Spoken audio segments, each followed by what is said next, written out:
छत्रपती संभाजीनगर नामांतराला 2 वर्ष पूर्ण झाली. मात्र नाशिकमध्ये दिशादर्शक फलक अजूनही जुन्याच नावाने. महापालिकेच्या दुर्लक्षावर नागरिक संतप्त.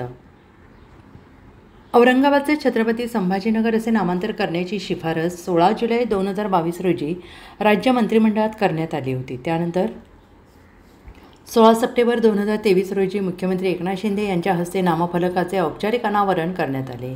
या ऐतिहासिक निर्णयाला लवकरच 2 वर्ष पूर्ण होत असताना नाशिक शहरातील दिशादर्शक फलकांवर मात्र अजूनही औरंगाबाद हेच नाव झळकत आहे.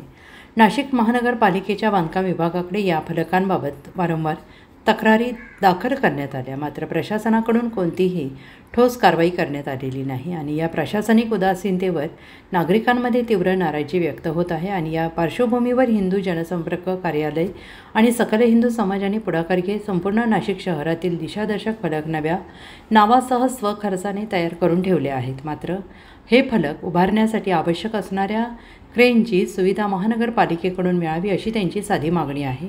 या मागणीसाठी त्यांनी शहर अभियंता संजय अग्रवाल यांची भेट घेण्याचा प्रयत्न केला असता ते कार्यालयात अनुपस्थित होते आणि नंतर महापालिकेचे अतिरिक्त आयुक्त यांनी क्रेन उपलब्ध करून देण्याचे आश्वासन दिले. या प्रकारावरून नागरिकांमध्ये सवाल उपस्थित होत आहेत. नामांतरास 2 वर्ष पूर्ण होत आली तरी महापालिकेचे लक्ष कुठे आहे? तसेच शहरातील अधिकाऱ्यांच्या अनुपस्थितीवर आणि ढिसाळ कार्यपद्धतीवर रोष व्यक्त होतो आहे. शहराच्या सार्वजनिक स्थानांवरील फलकांवर नाव बदलणे ही एक प्रशासनिक जबाबदारी असताना ती पार पाडण्यास महानगरपालिका अपयशी ठरत असल्याचे या घटनेमधून स्पष्ट झालं आहे. छत्रपती संभाजीनगर या नावाला योग्य तो मान मिळावा अशी नागरिकांची ठाम मागणी आहे.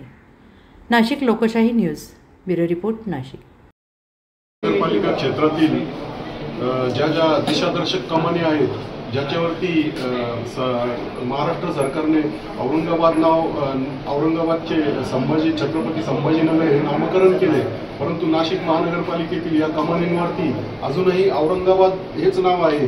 त्यासाठी आम्ही आज आयुक्त मॅडमचा आणि नाशिक महानगरपालिकेचा पाठपुरावा केलेला आहे आणि त्यांनी आम्हाला क्रेन वगैरे उपलब्ध करून द्यावी. आम्ही हिंदू जनसंपर्क कार्यालयाच्या वतीने त्या कमानी स्वखर्चाने बनवलेल्या आहेत. फक्त नाशिक महानगरपालिकेने त्यात क्रेन वगैरे उपलब्ध करून या नामांतराच्या ज्या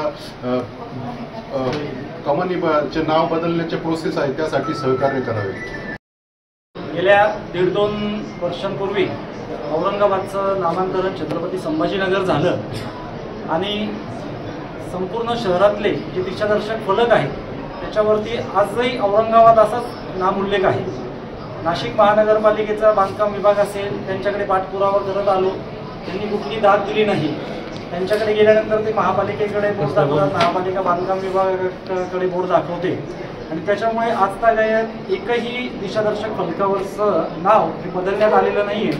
शेवटी आम्ही हिंदू जनसंपर्क कार्यालयाने स्वखर्चातनं हे संपूर्ण नाशिक शहरातल्या फलकांचं नावं बदलून छत्रपती संभाजीनगर असं त्याचे बोर्ड बनवलेले आहेत.